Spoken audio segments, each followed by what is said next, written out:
little overview of what we're going to go through. First, we're going to start with our 2024 performance. Then we will take a look at what the 2025 forecast looks like. Following that, we're going to dive into some top strategies for 2025. And then we have a little bit of a guest life cycle journey for you. We kind of want to just to illustrate that, do some storytelling, show you how these strategies fall into play within the life cycle of guest. All right. So that leads us to me with 2024 performance. Obviously, to look forward at 2025 and forecast, it is good to reflect on how 2024 went. So we're going to look at kind of a high level here. As far as the US, we'll get a little bit into regional and then even some different markets. As usual, your data may vary some. Everybody's unique in what they do with your unit inventory, with what you market to, where you're at, even within the same region, even within the same market, you can sometimes just be a little bit different. So just keep that in mind as we look here. But this is definitely something you can see this data through. We've got a tool, LSI Insights. You can kind of log in, you can see your data, see how you're comparing with the rest of the markets and everything. So for the US, we're going to look at three key components. We're going to look at adjusted paid occupancy. So looking at 2024 by month, you can see that occupancy, other than the first month or two a year, the solid line is the 2024 occupancy, the dotted line is 2023. So as probably most everybody experienced, occupancy was up in 2024. Very good. That represents a lot of things of, a stronger demand, the desire to travel. How you got there may be a little different for different people. Obviously, refocus market efforts was a part of that for people, but those were very good numbers. Tim, can you take a moment, Tim, to explain what adjusted paid occupancy is as opposed to just paid occupancy? Yes. So if you're not familiar with it, adjusted paid occupancy is basically removing your blocked unit. So if you had a unit that an owner stayed in, or you had a unit that was blocked off for part of the year because they weren't renting it, we exclude those from those stats. You, as a property manager, are never given the chance to rent that. So you shouldn't be held against that. So as an example, if you have 100 units and you rented 75 of them, out of straight up, that would be 75% paid occupancy. But if 25 of those were because an owner blocked it out, then you would have rented 75 out of the 75 you could. So you would be 100% paid occupancy. So that's where the adjusted paid occupancy is you need to look at both numbers, because obviously your owners can greatly impact your performance if they book a bunch of nights. But I think everybody polices that pretty well. Does that make sense? Do you think that's a good inflation? Okay. Average daily rate. So this is what people are charging per night. It really pretty much, I call it flat. I mean, there were a few months it was up, a few months it was down, a few months it was just even, but it was right there in the range. And those two numbers, if you're looking at the adjusted paid occupancy and the average daily rate together, that's a really strong sign in the market, because, you could a lot of time, or sometimes you see when the occupancy is up, it got there because everybody was cutting rates. But the fact that we were able to hold the rates and more people stayed, that meant the demand is there. The marketing efforts are happening. We're finding we're getting people in at the right time. So that was a very good positive sign of 2024. So I'm very happy to see those numbers like that. The last stat we look at is the revenue per unit. So this is on the nightly basis in each month, how much revenue of each unit versus the previous year. Again, the darker colors here are the 2024, 2023 is the previous year. And again, pretty much every month was up, mostly driven by occupancy. There would be a little bit, we don't have inventory numbers we're sharing in here, but inventory was up, in the 5 to 10% across, the US. So there are still new units coming into the market. So that's even another strong sign of really a positive industry status, is just knowing that there was new inventory coming in and we still held the rates and pushed up occupancy. Those were very good signs. I'm going to jump ahead here to the next one. And now we're going to look over, kind of looking at the year over year performance. You can see it on the graphs. This is just another way to kind of amplify it. Anything in red was down. You can see where the adjusted paid occupancy was down. Same thing with the average daily rates. You can kind of see the months. The first few months of the year were strong with the rates up. And I think that's probably, you kind of notice the correlation here, is as the rates held or were slightly down, it did drive occupancy some. So it wasn't a huge drop to correlate, but it's there. And again, the revenue per unit. So mirroring the previous slide, very strong numbers, very good indicators of the year. Looking at, again, the whole US. This is an important was to think about as far as the US is concerned with events. Again, this is one that's definitely going to relate more to your market. I mean, if you're in Colorado, July is not your heaviest revenue month. I get it. This is collective of the industry. So you can see here, the interesting thing to note here, though, that regardless of when your high season may be, or if you're more balanced, that sometimes you have to look at those things outside of your high season for opportunity, because like this is going to represent your more warm weather beach type clients with June, July, and even August. Their September and October is really about the same as like a December or even a January. So, that's important things to look at is where your revenue's at. There's not a lot to take away from this one, but it's more of an idea of looking at your data from this standpoint. The other interesting one was the booking window by month. So when did people in 2024 book? How many days before arrival did they book? So you can, and again, this is all for the US. So you can see the higher seasons were pulling about 90 days. When you got into some of those off seasons, they were shorter time periods. It's probably going to look somewhat inverted if you flip into like a ski type environment. Anything else there, Scott, you think that's worth noting there? No, not really, Tim, except for to say, when we're looking at this, this is just a snapshot, and we're looking at a broad range of time here. And when you look at these and at the numbers that Tim's going to lay out here this morning, you have to realize that they're just a snapshot as of the moment, and not always a predictor of where we're going to end up, though they are strong indicators. Yeah. All right. So for everybody that's sitting there going, well, that's great, but that looks like a warm weather environment because that's where predominantly the rentals are. What about the others? So we've kind of got some different regions here. We take our markets and we group them into regions. So you can see how someone like that's going to have more predominant rentals, like a Southeast. They were at 41% adjusted paid occupancy. Remember, the US's average was 38% for the entire year. They were at 41%. They were up 4% over the previous year. The Southeast actually raised their rates cumulative for the year by 1%. So that's a really strong year for them. The two that jump out here, obviously, with the red is the Pacific and the Southwest. They both, while they did go up in occupancy, they saw similar drops in the average daily rate. Other than that, everybody really was up. There's some things that are probably factored in with the Pacific and the rates. You've got Hawaii as part of the Pacific. Some recovery from fires there is going to implicate a little bit. Southwest has had a lot of varied things. The rates are a little bit, I think, trying to find their comfortable spot from what I've seen. I think everybody in that region has experienced that. But this is a little bit of a deeper dive into the regions.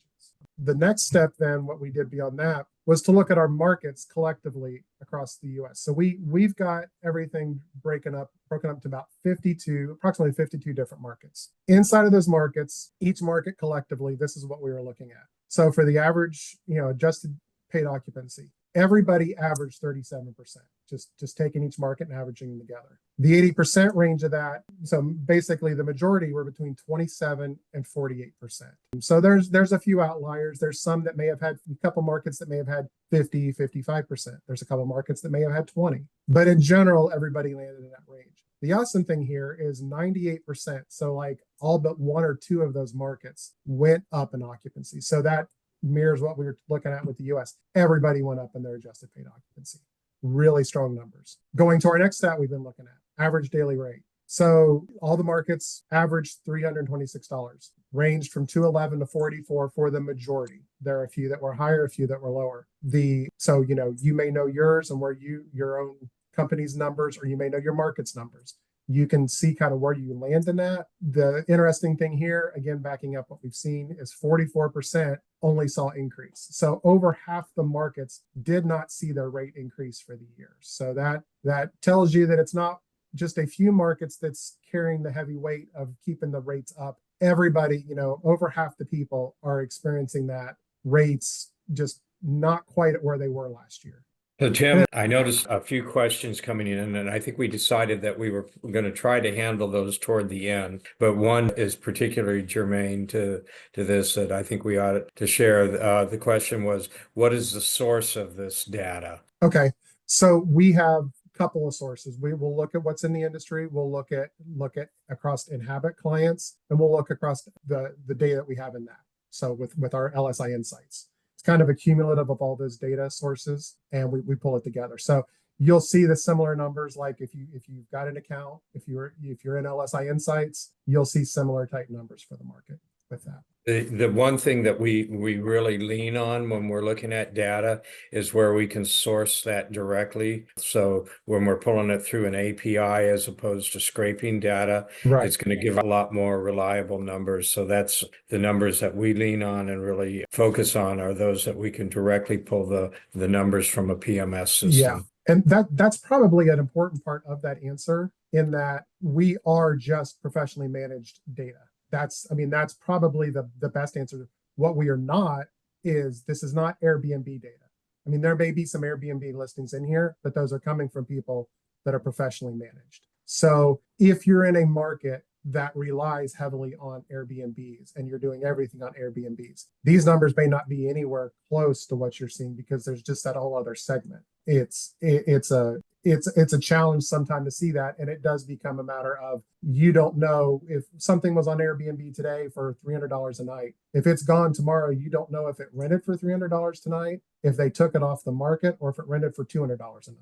So there's not a great way to, without the actual source of that data, was what Scott was getting to. It's just hard to know where that's at. So, okay. So the last one here was the average revenue per unit, similar number, similar there, that we were seeing it up in most everywhere. So with our markets, who were some of the top performers? So we just pulled off 10 that did the top that we saw in adjusted paid occupancy for the year. So just kind of giving a shout out to some of these of like, hey, good job. You guys really pushed your occupancy up. Likewise, here's the 10 that seem to do the best with the average daily rate. Maybe a few on there that you're like, oh, wow, that I didn't expect to see them, or something like that. This is where the data took us and what we were looking at. We're like, well, it's plausible. So it's neat to see where you stand on this. And it doesn't mean your market is or isn't there. It's just the differences in the market. If anything, these highlight some of the differences, especially with the rate, of how one market might be really good in occupancy, but it doesn't come close in rate. It's a different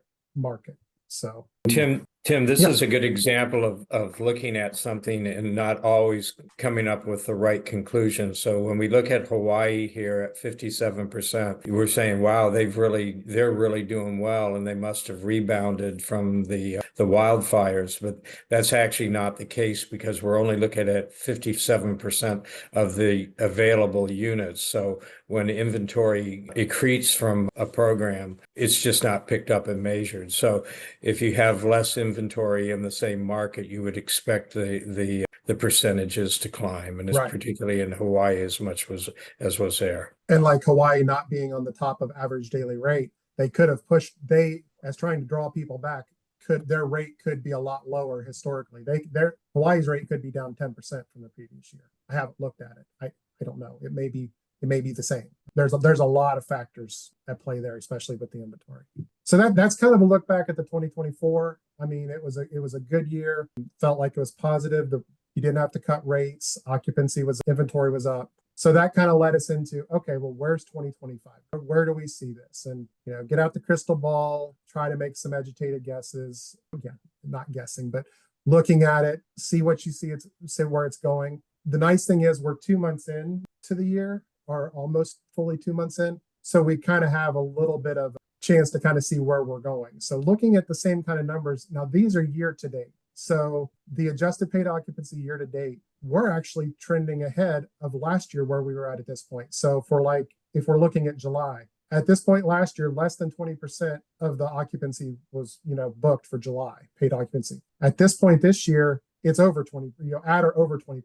So we're ahead. And actually January and February are pretty much done. January's done, February's almost done. We've ended up higher collectively as a US. Good job, everybody. We're up over last year's occupancy. That's a really good, strong start. Very encouraging, very good signs that we've not, there's not the need for, other factors. I think everybody's continuing to take the same kind of things that they were doing for the year. Looking at the average daily rate, same kind of thing as 2024. The rates are holding there good. That's again, really positive. We're not pushing this booking by cutting rates right now. Again, very strong sign for the year. Looks good. I think, there's different factors you consider in the rate. The positive thing here, I think the takeaway from this is you don't need to consider changing your rates to just push occupancy for last year. That seems to be working good. Now, when you get into the other factors like last minute bookings or trying to find soft weeks and stuff like that, yeah, there might be a strategy there. But collectively as a whole, it's strong. The interesting factor that we thought about looking at for this year was the booking window and when are people booking? And so we took it by month. And if you look at the column here for 2024, this is how many days for reservations it stays in those months. How many days ahead did people book? And in 2025, they're waiting a few more days, but not many. I mean, I think the highest anything here was 4 days sooner. Some are actually waiting a little bit longer. We've had a few discussions about, is that booking window going to narrow? Are people concerned about the economy? Are they concerned about layoffs? Or we seem to have a new disaster incident every week that somebody's worried about, is that going to make people wait till the last minute? We're not seeing that yet. We'll kind of touch this on the next slide, but I think there may be something yet to come with that. So that's a number we're closely watching. So that leads us to kind of our unofficial, official forecast for 2025. So we're seeing the adjusted paid occupancy up 2 to 4%. We're looking at the average daily rate. I think it's going to stay about the same collectively. Revenue per unit, it'll push up a little bit higher. I still think there's that new inventory, the occupancy being up. They're all going to be strong. I do think that booking window is going to drop a little bit more than maybe to being like a week less that they wait collectively. I just think that's going to be from the hesitancy of, people just unsure of what's going on in the economy for all the reasons, which leads us into the black swan events. And these are things that can impact 2025. So Scott, you talk about these because you had a lot of thoughts here on these. Yeah, so when we're looking at these numbers, we need to keep in mind that these are just, again, that snapshot in time. And even if they're looking good, there's so many disruptions that can occur. So the last thing we want to do is encourage complacency, because if we just look at the past year at the number of storms, the number of hurricanes that hit in unusual places, who would have thought the mountains of North Carolina would have had such a disastrous impact from a hurricane, and then the fires and floods, and then one thing that we're anticipating here is in terms of the economy, if the number of layoffs happen that the federal government is talking about now, if in your, say, in the Outer Banks of North Carolina, those feeder markets are dominated by government employees and government contractors, and that's going to potentially impact you. So the point is really that you really need to look at data on a regular basis at a minimum of weekly, but I tried to look at it every single day and just look at my year over years and see, so that you could get a hold of any trends well ahead of time. And all these factors that Tim's listed under the black swans are something you need to be alert to, because a regulatory change could change the number of properties you're able to even rent in your area, or you might find things banned in your area. So you have to be vigilant, and these numbers are just very early numbers. Yeah, we were just talking about the regulatory. We were talking about some of the new information that's potentially happening with Hilton Head this morning, with some of the things they're looking at that. It was like 7,000 plus units that could be impacted there. So those are definitely factors. The economic conditions, like, it's been interesting, some of the discussions the last few weeks, and we had noticed it or we had been thinking about it, but then actually it came from a few clients, like the issue with the US tariffs and putting more tariffs out there. Apparently, like the Canadian Prime Minister said, well, people of Canada, don't spend your money in the US, don't vacation there. And a couple of our clients started watching their search traffic to see, like, well, are we getting traffic from Canada? And they had seen a drop off, and they were looking at their bookings, and they've seen a few less bookings year to date than they had last year. Will that big thing? I don't think so. But on certain clients, it could be. Those are the kind of things. That was a very diligent client to look at that.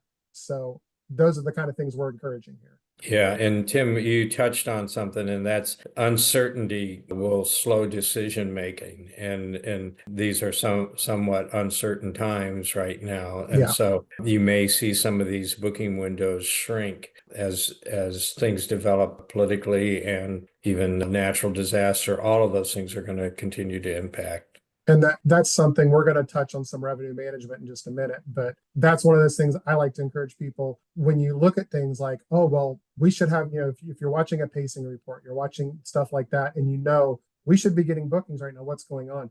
Understanding that there may be other factors and not just reacting and saying, well, we need to start cutting our rates. Understanding that, well, people are just waiting a little, they're okay paying this. They're waiting for that security in their own situation. So they're holding out. So you might preliminary cut a rate thinking that you need to cut it to get the bookings. And in reality, they were going to pay it. They just were waiting a few more weeks to closer to time. So it changes the thought process there. And that actually leads us right into kind of the three strategies that we've got coming from this. We've kind of said some of these before, but we want to reiterate these, and we're going to dive into one of them a little bit more. The revenue management, owner acquisition / retention, and focusing on the guest experience, just making that overall. There's a lot of aspects in that. And that's where the big part of the rest of this is going to go. So let's dive into the strategies. So revenue management, without reading you guys the slide here, and everyone can chime in on this. Basically, you need to be doing revenue management. If you're not, if you're just setting prices or you're, setting them and forgetting or whatever else, you need to do revenue management. Now, revenue management is a lot more than pricing. So there are a lot of aspects to revenue management. There are great people that can tell you about that. You need to have people on it. You need to be looking at it daily. You need to work with marketing. You need to work with your owners. You need to be across the board. So, guys, any more revenue management wisdom to share? I mean, one of the points here is a dedicated revenue management on your team, whether it's someone that you can employ on your team to focus on that part of your business, or if your business can't handle one person really focusing on that, then reach outside of that and pull either a company or a consultant that can help guide you through that. Because I think one of the biggest things that property managers can see is that you get in the day-to-day issues and fire drills and guest satisfaction and owner satisfaction that you can potentially lose sight once your rates are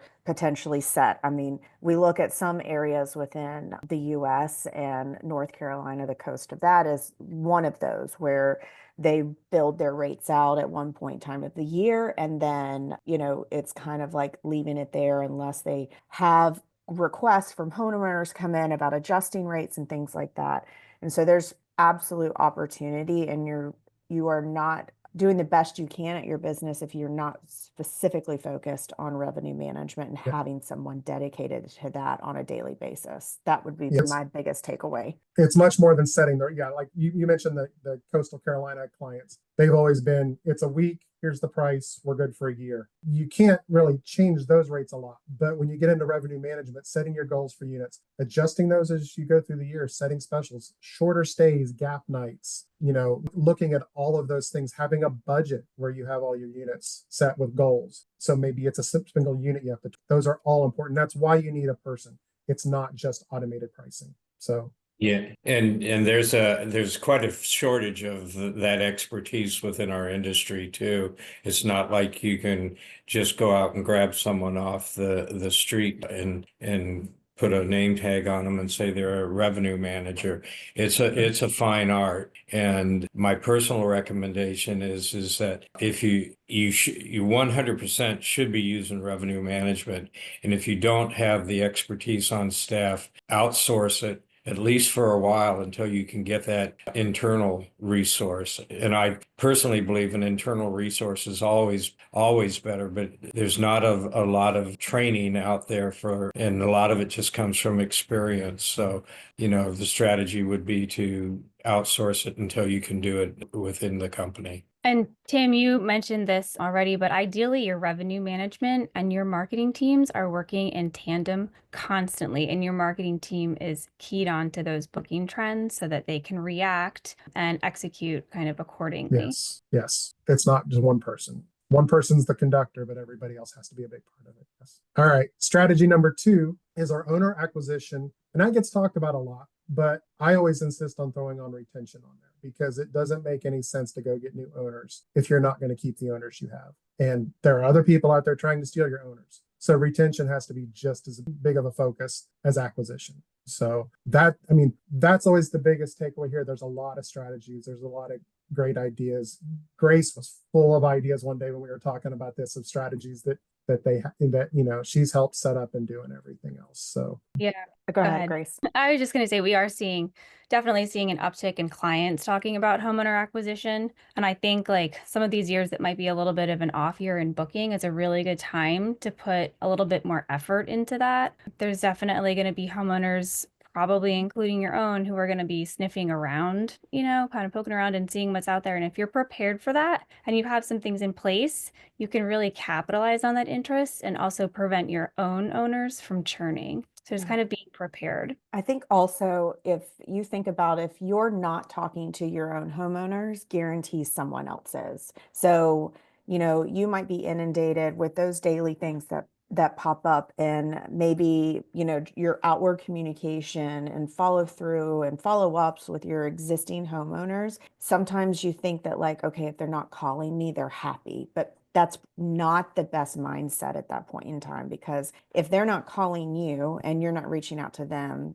just bet that your competitor is already touching base with them and trying to show them that they, as your competitor, have a much better program to focus on homeowners. So, and I would also say the knowledge that is available now than it was years ago within this industry, homeowners are a lot more educated than they ever have been. They require and ask for a lot more of their property management companies. They are hungry for trends, forecasting, data, all of those things. And so if you can be that source for them, they won't look outside of your company. So I think those are paramount when you're talking about owner retention. You just said the comment of the webinar. If you're not talking to your owners, someone else is. That's like the gold comment of this whole session. All right. So then the last one was guest experience. And this is where we're going to dive in a little bit deeper for the last 15, 20 minutes here.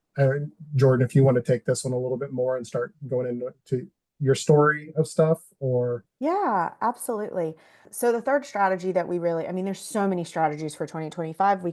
We already had more content for this webinar than we could fit here. So there is so much more to talk about. And we already, in planning this webinar, decided to do a follow-up of here. So I just want to point out there has been a QR code on the past few slides, and it's on here as well. It's a follow-up webinar for this one, where we are going to be diving deeper into the 3 strategies we just touched on, and then really focus on the guest experience and the guest life cycle. So some of the big points that we all brought together for this was creating unforgettable guest experiences and making sure that you're focused on not only guest services, but your marketing outreach on there. So, we talked about how, well, everybody knows you can't be 100% of the time. And so it's natural for us to know that at some point in time we'll fail, and those fail points might happen when a guest is in your property. So knowing that we can't be perfect, we just need to make sure that they trust you. They trust us as the company, so that they do come back again. They follow through to rebook with you. And another part of that is just like focusing. Grace and I are huge proponents of like using your marketing as like storytelling, making sure that your communication is touching them on a personal level, connecting with them in those ways too. And that can really help with making these trips and vacations like a trip of a lifetime for them. And you might think that, okay, they're only staying 3 days with us, like it's a small booking for me in comparison to what else I have. But like, how impactful can you be with those guests on those 3 days where you leave lasting impressions with them and you really make a mark? And that is not only between guest experiences, but really going the extra mile and in any way, in any part of your business. I've always been like just in like training with other people within property management, whether you're in housekeeping, maintenance, you might be someone at the front desk or taking a phone call, or putting linens and making beds. Like if everybody can have the mindset of like going that extra mile for someone, it really is impactful overall for your guest experience. and I Yeah. think you said you said the 3 nights, like that 3 nights could be, that's the whole point of this. Those 3 nights could be your next 2 week stay. Having those 3 nights could get you a two-week stay next year. That's exactly it. And I feel like we do this all the time. This is how we keep our doors open. Like, this is our industry. These vacations just start to feel transactional for us after a while, but to that family or that couple or whoever that is, this is their vacation. Like, this is a big deal. This is an experience. So we have to look for moments that like can be memorable and train your team to do the same. Just like Jordan said, like that's a culture. Everything from like what you do on arrival day to like your uniform and how people are behaving when they're in the office or out in the field. That's a reflection of your culture and your standards, and your guests are going to take notice of that and feel like they're in good hands and feel comfortable and trust you and want to come back. I think sometimes that, we think of ourselves as being in the short-term rental business, but what we're really in is the hospitality business. And we have to really put that in the forefront of our minds. And that truly is we think we're competing against the company next door or someone down the block or even another area, but we're competing with all the other choices our consumers have to spend their disposable income on. And if we want them to stay in our homes, we have to remember that we're in the hospitality business. Absolutely. So we identify, and a guest journey can be labeled in any way, but for this exercise, we looked at like 7 different parts of like the life cycle of a guest and their guest journey. So we're going to dive into all 7 of these.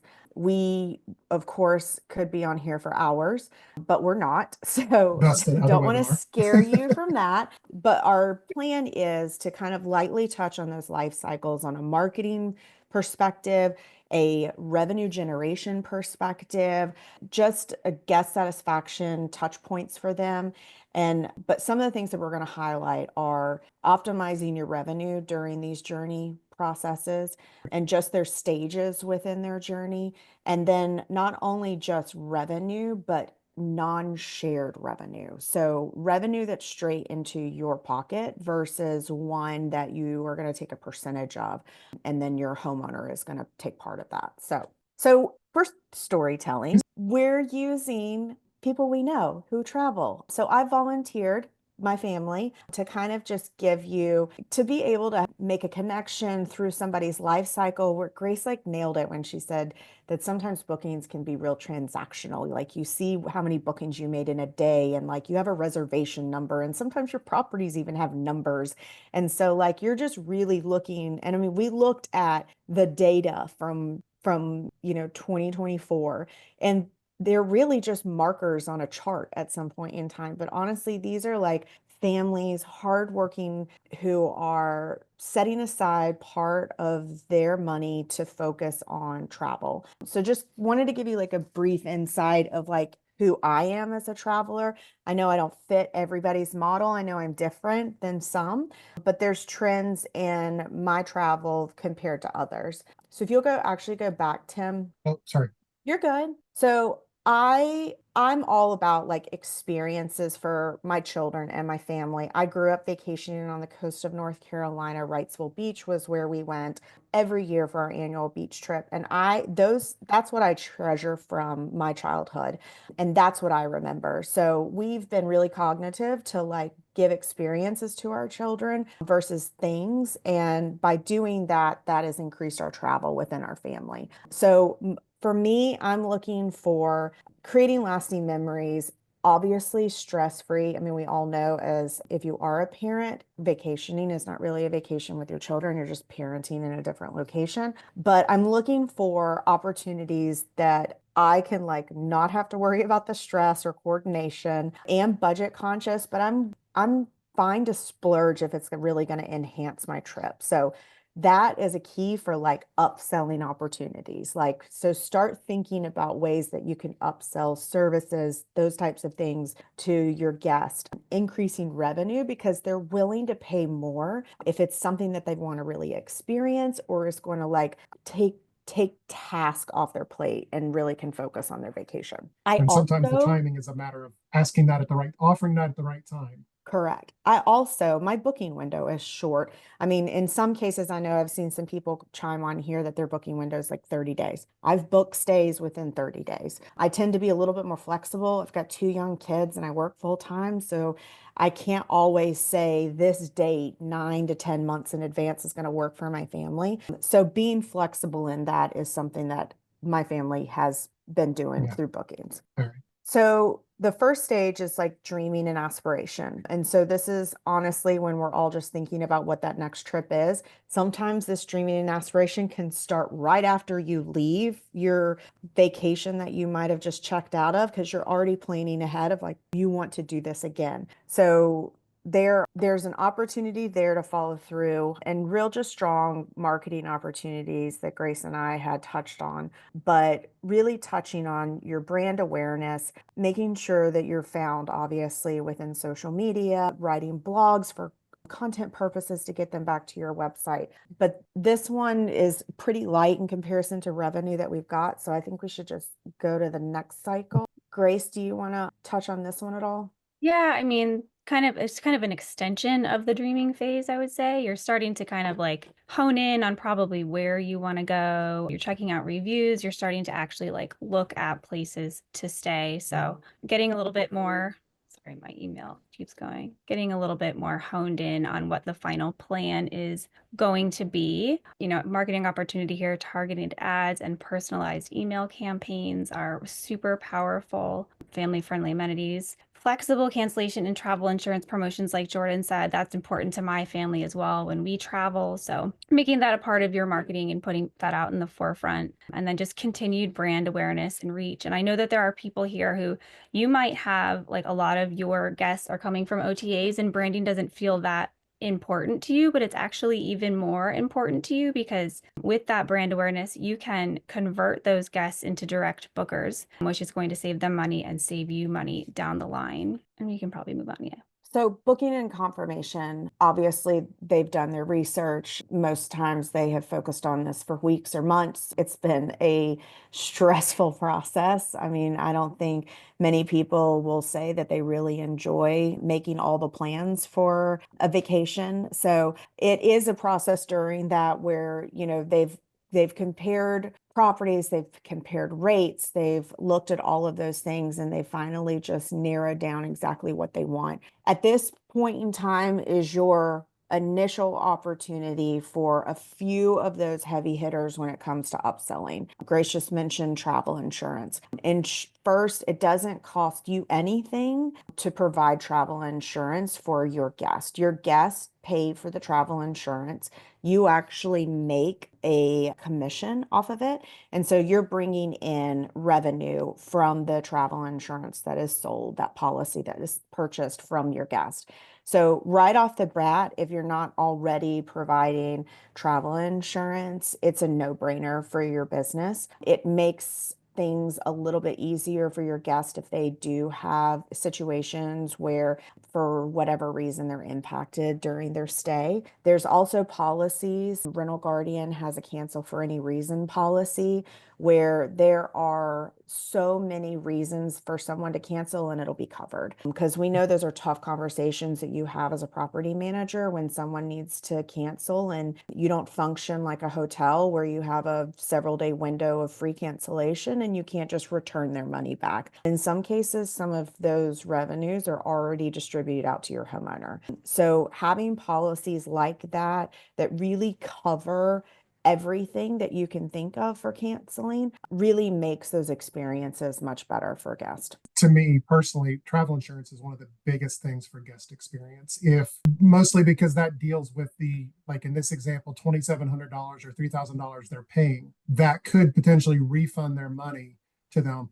So like we said in the intro, things can go wrong. It's how you respond. Having them set up with a thing that gets their money back. Well, they didn't get to go on vacation, but at least they got their money.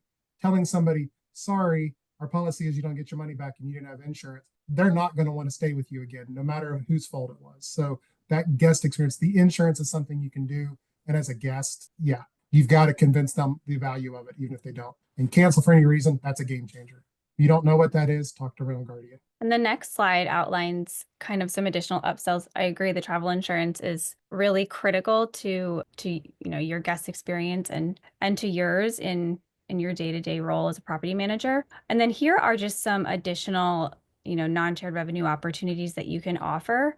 Linens, towels, beach gear, rentals. I want to stop on the early check-in one too, because when it comes to guest resolution, we always know like concessions or refunds really want to be a last line of defense. But in my day, I always would check to see if there was an early check-in fee when these requests would come across my plate, because you don't have to pay that out. That was just extra money that you got to have that house ready to go. And it's a great little bucket to pull from if you need to cover concessions. So definitely be working on that. But if you look at this list, this is kind of a long list. And if I were Jordan and just blew my entire vacation budget on the home, I might be like a month or two out. I'm not thinking about things like rental gear or linens and towels. So I don't think it's necessarily a no for everybody, but the timing might not be right if you're hitting them at confirmation. So the idea would be to certainly offer it and plant the seed, put the idea in their head, but you probably want to circle back around as we get into the next cycle of the guest journey and ask again if any of these items are something that they might be interested in. Absolutely. And I think that that's key there, Grace. Like, just because you offered it to them one time doesn't mean when they say no, it's a final no.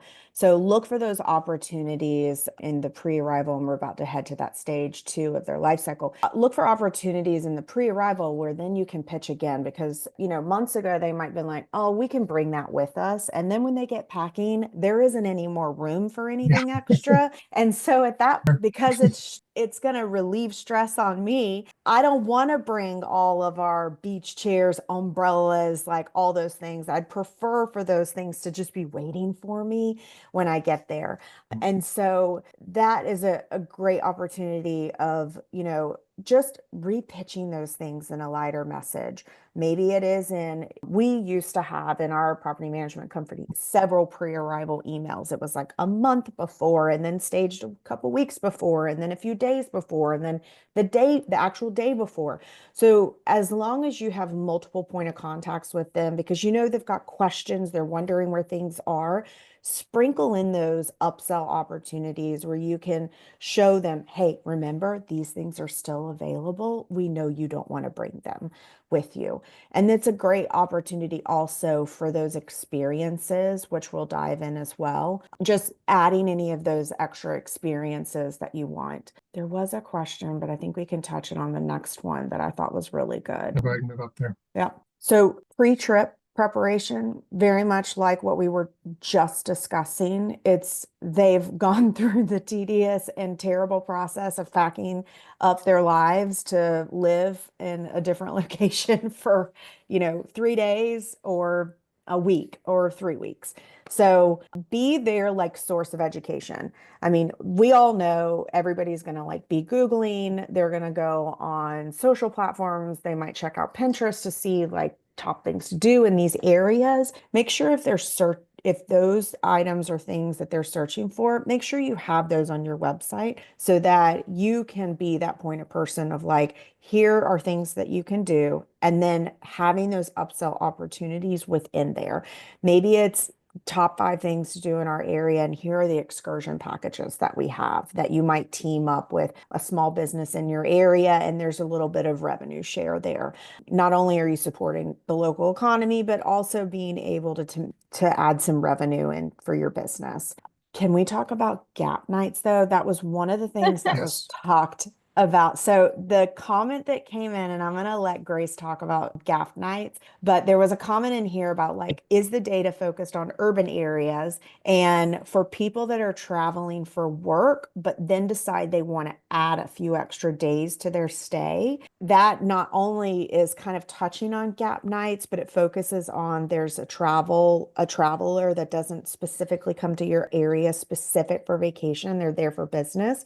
And how can you maximize on that business travel? So I'm going to let Grace touch on gap gap nights? Okay, well, I'm not sure I can entirely answer that question, but gap night is basically there is a vacant night either at the beginning or at the end of a trip, and you can have an automation that will trigger when you get within a certain window of arrival that will let the guests know that that vacancy exists and gives them an opportunity to scoop it up potentially at a discount or at full price, whatever you would want to know. And I personally love this because I used to do this like manually. It would look through reservation calendars and then pick up the phone or like fill out a little thing and slip it in the check-in packet. So the fact that this is now automated is just lovely. So go ahead, Grace. Sorry. I was just going to know if Tim had any response to the question specifically about the data like window or anything like that. Which part of it was it, the urban part or just Yeah, the urban part maybe. we didn't break anything down to that level of like how much of it was urban versus like more vacation type. I mean, not that urban's not vacation destination, but a beach versus a city. We don't have it broken at that point with anything we've had. I think that gets a little more, specific if you go in and look at your own data, and you can even filter down and say like, well, I want to see this against these other cities, or look more specific in that one urban area of yours. So within your market, you could filter down to that specific area. Yeah, so the data does include the urban area, but one great point was to not only focus on someone that's specifically coming for travel, maybe it is, their company is already arranged for their travel there and they can simply just add a few nights and experience the area on a personal level to be able to do that. So gap nights, Streamline has an awesome tool that they have been working on and releasing, but they've got a gap filler where they look at the bookings within your calendar, and there is a trigger that identifies if there are open nights before and after that reservation. And so what it does is once it looks at, okay, this reservation has a night prior or has a night after their checkout, and there will be an automated trigger through email to ask that guest if they're interested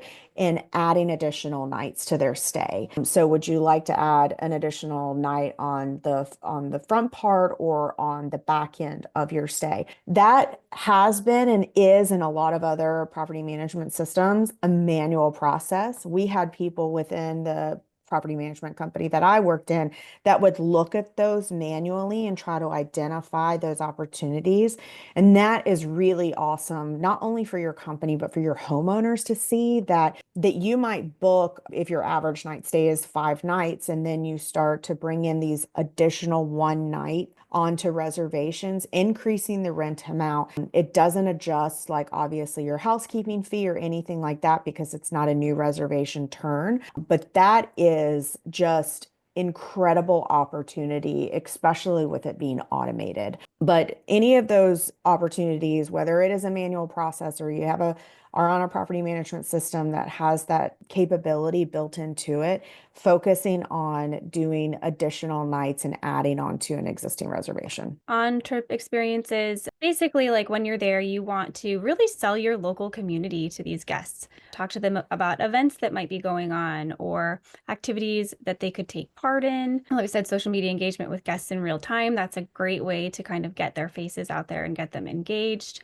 Winning when things go wrong. Jordan talked about this earlier. Things are going to go wrong. Things are going to break. The Wi-Fi is going to go down. People will lose things. And it's the way you handle that that gives you the opportunity to kind of be the hero in a tough moment and just be a host, like this is their vacation. You are their host, walk around with a smile and have your team understand that that's their responsibility. Non-shared revenue opportunities here, upsells. Again, you can hit them again with the gap night on the back end if that potentially opens up while they're there. If they're there for a long period of time, you might want to ask them if they want you to come by and do a mid-stay clean or a late checkout. And then the next year, booking incentive. Some locations might do something where the guest who's in the house might have the first right of refusal to book that house again for the following year for a fee, maybe a small fee that, might be negligible to them at the time, but for you as a property manager, those fees can really add up and help you get ahead of the game for next year. And your homeowners will appreciate that too. It's a good one. Post-trip reflection and sharing. Excuse me. Hopefully you're doing a follow-up email when they check out.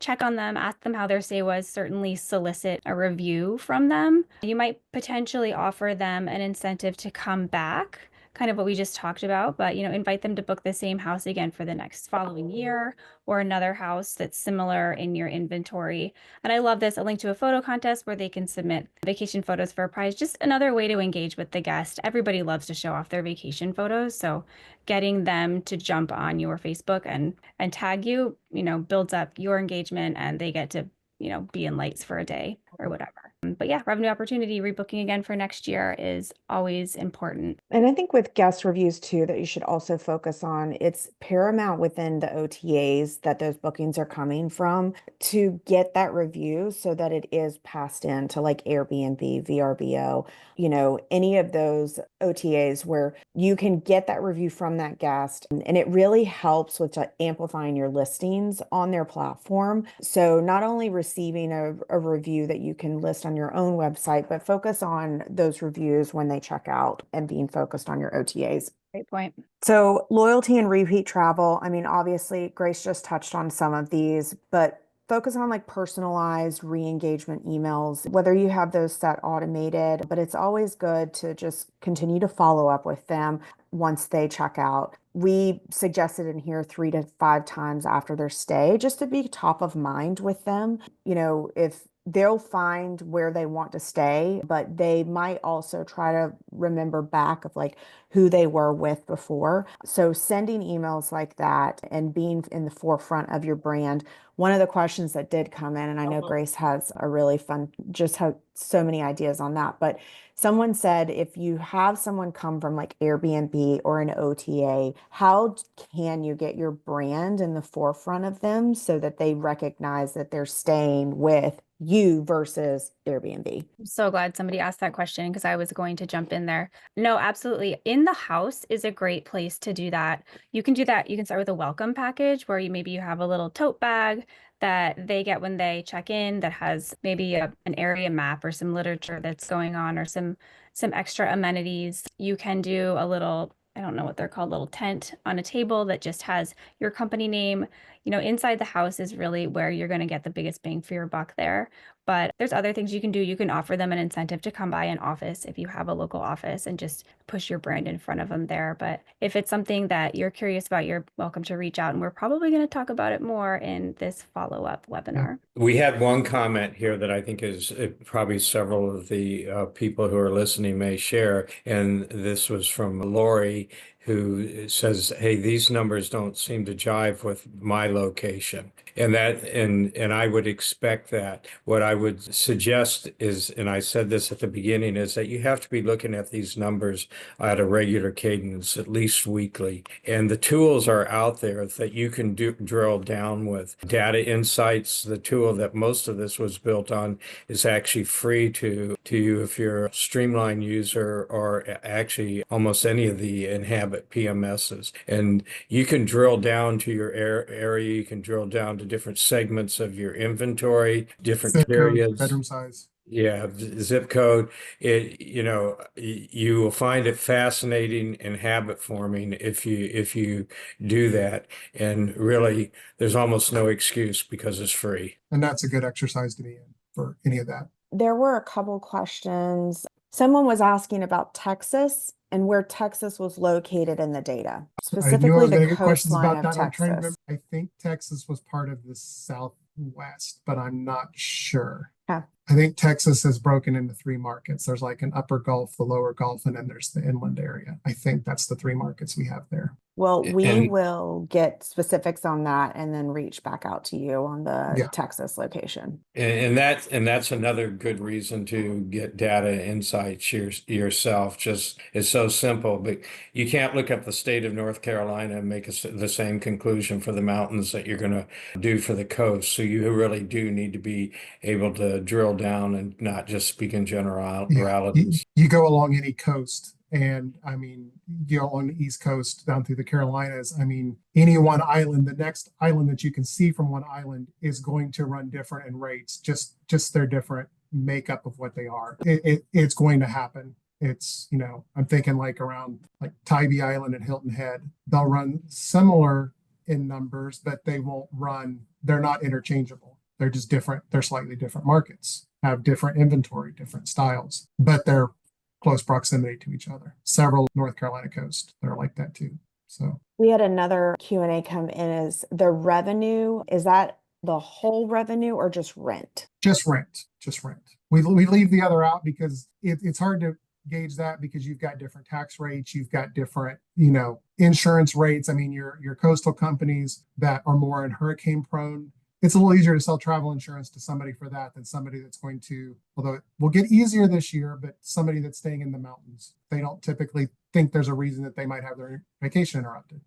This year full down, sadly, but it happened. So I think there's another great question, and I'm glad, Scott, you're here to be able to like shed some light because I think you've got some experience on this. But it said, looking at the pricing and occupancy connection, it appears that the pricing is super important, as we all know, but how important is controlling the additional added fees and pricing and the presentation of that? Well, that's a great question, and we could do a whole webinar on it. But what I would say to property managers, and as a property manager, I looked at fees as it's going to sound counterintuitive, is the most guest-friendly way you can do to get the income you need to be profitable. In other words, if we had an instance in our 1 year in our laundry operation, and all of the dryers work off of propane, so it had to be trucked in, and we had a propane shortage, and this went up, and we figured it was costing us close to $20 a week to process linens on a house by house basis. If we were to try to make that extra $20 by raising rent, and we're average 20% commission, you have to raise the rent $100 to get $20. So that's why direct revenue that goes directly to you, non-shared revenue with the owner, is so important, because it can help you do corrections like that in your fees and honestly, you need to get your mindset wrapped around that fees are actually a consumer friendly way to do business, because